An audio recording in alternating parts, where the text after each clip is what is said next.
We all know that justice movements have been deeply aligned with religious life in the past. We know Reverend Dr. Martin Luther King and Gandhi were both deeply religious leaders. Also, a lot of the leading suffragists were women of deep faith.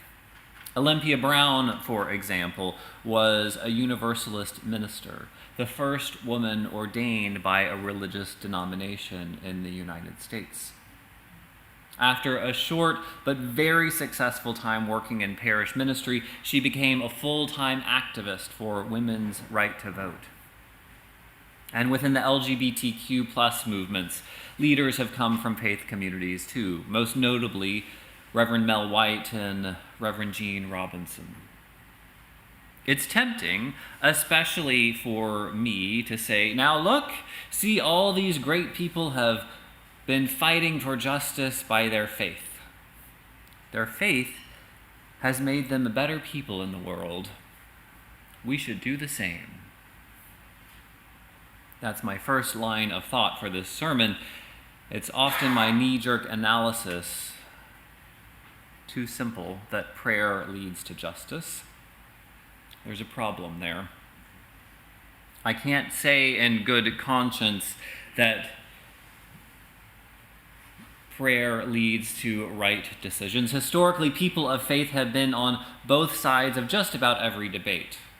We see Christianity invoked in both sides of every social issue in the United States, and I'm willing to bet that other faiths have been used the same way in other countries.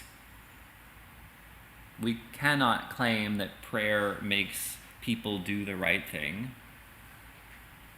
I do, however, think that prayer or meditation is a powerful thing for us to lean on as we try to make our world a better place. Prayer or meditation can provide some sustenance for the journey, and those of us who have been working for justice know that it is a long and hard journey. Now, I know the word prayer is weighed down by so much baggage that it's sometimes laughable. It's like the word God. It means so many different things to different people. Both of those words, prayer and God, can be defined in ways that sound almost absurd to the modern mind. But they can also be defined in ways that are compelling. I want to talk a little bit about the way I find prayer to be compelling. The first wedding, I was at a wedding last night, so this is very much on my mind. The first wedding that I ever conducted was for someone who had been a friend of mine since kindergarten. I had just begun seminary at the time and was totally baffled by how to plan this thing. And as I worked with the couple to put together the service, she had just one request. It was a Bible reading that she really liked that had special meaning in her family. It's Philippians 4. It's Paul writing a letter to a quarreling church, as most of his writings are. He says, "Whatsoever things are true, whatsoever things are honorable, whatsoever things are just, whatsoever things are pure, whatsoever things are lovely, whatsoever things are of good rapport, if there be any virtue, if there be any praise, think on these things." It was perfect for a wedding. And this is what I told the family and friends gathered there. If there were a perfect answer, an instruction manual for a successful marriage, we would give that to the bride and groom in a heartbeat. Unfortunately, there isn't a manual for a perfect, happy marriage. The best we can do is to keep reminding ourselves of our highest ideals. I love this advice that Paul gives in his ancient writings. It's not a theological treatise. It's not a statement about how one must have faith and relate to God. Instead, this simple and straightforward message advises the community to focus on their highest ideals. He says, if there be any virtue, if there be any praise, think on these things. That, to me, is the core of what prayer is about.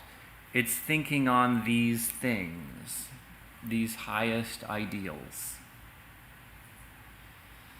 I've shared with you all before that my own prayer life has a natural ebb and flow.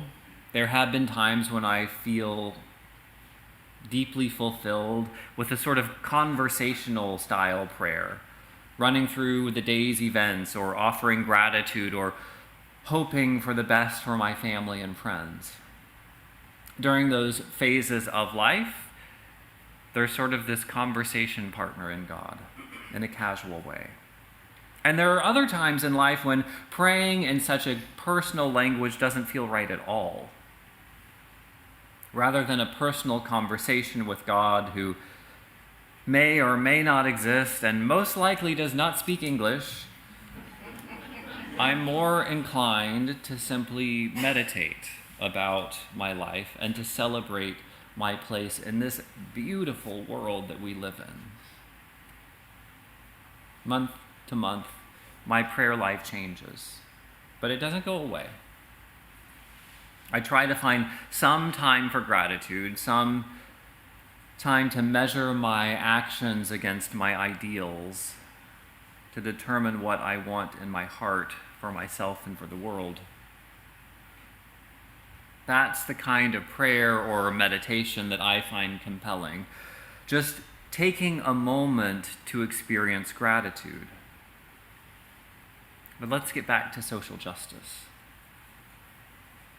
The most effective way of creating change is to do it, to be the change we want to see in the world.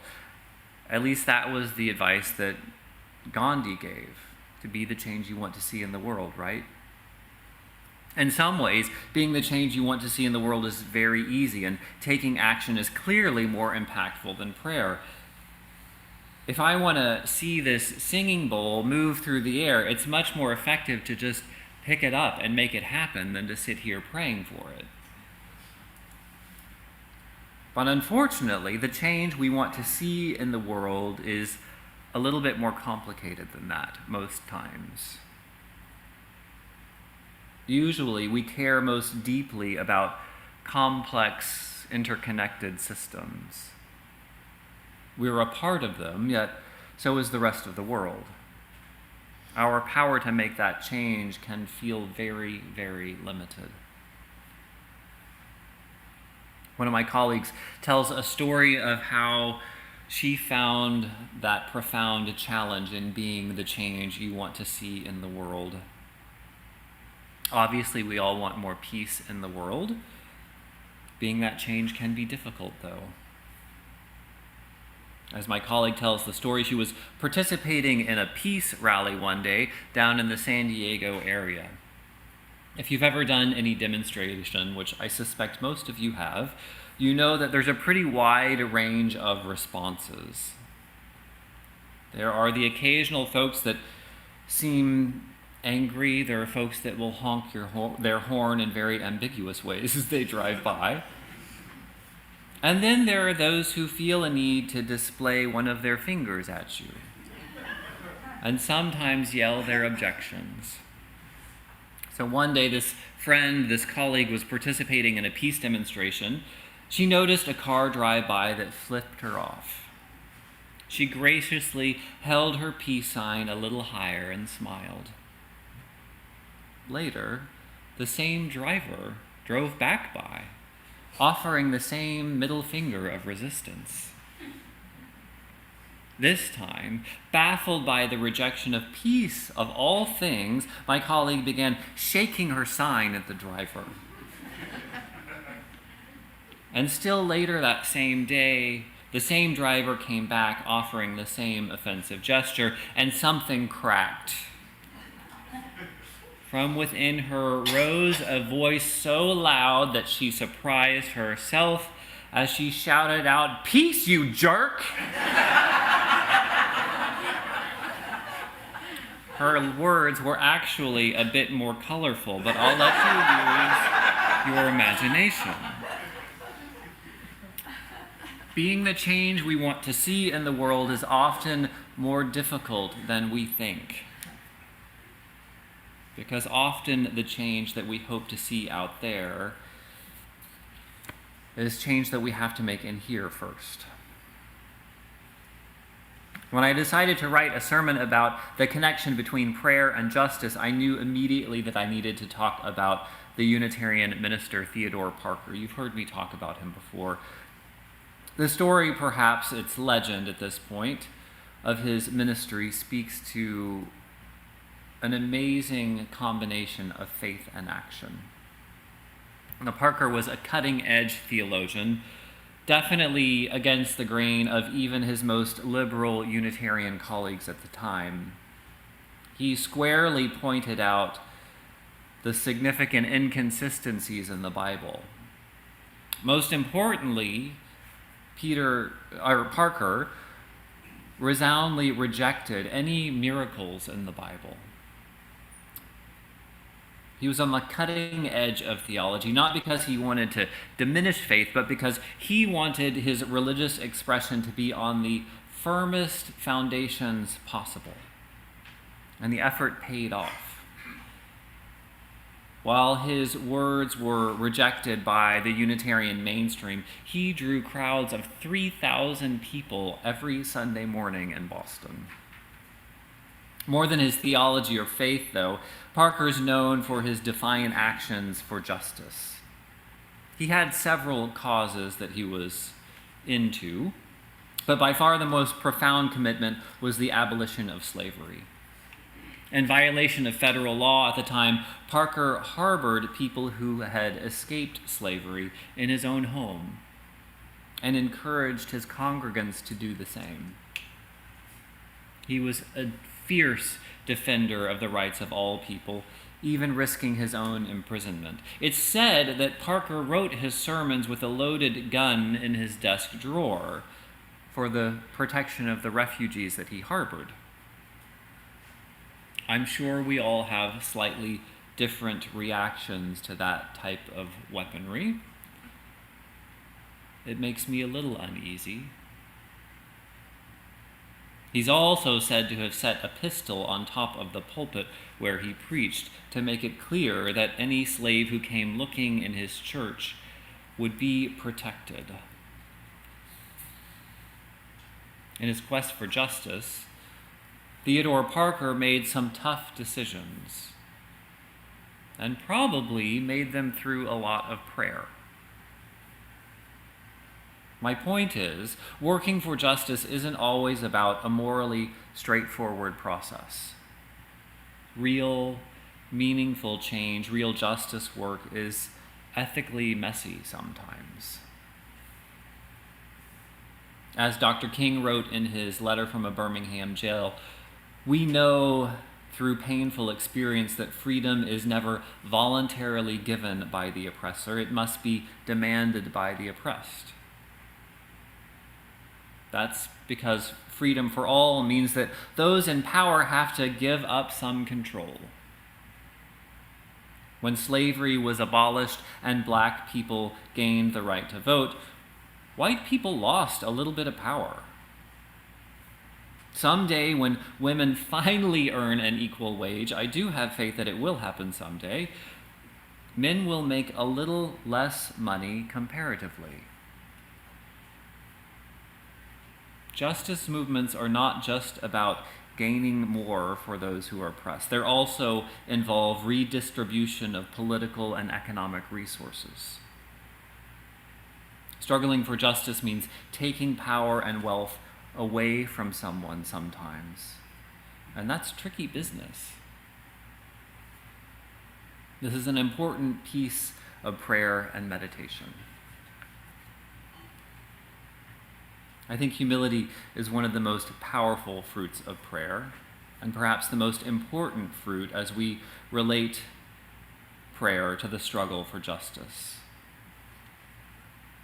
Our religious neighbors in Judaism and Islam have amazing expressions of humility in their expressions of the divine. In Judaism, as many of you know, the name of God is more than a title, it's sacred. And for that reason, God's proper name is never actually said out of respect.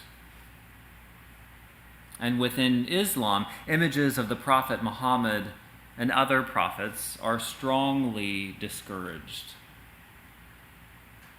Allah is identified with over 99 names.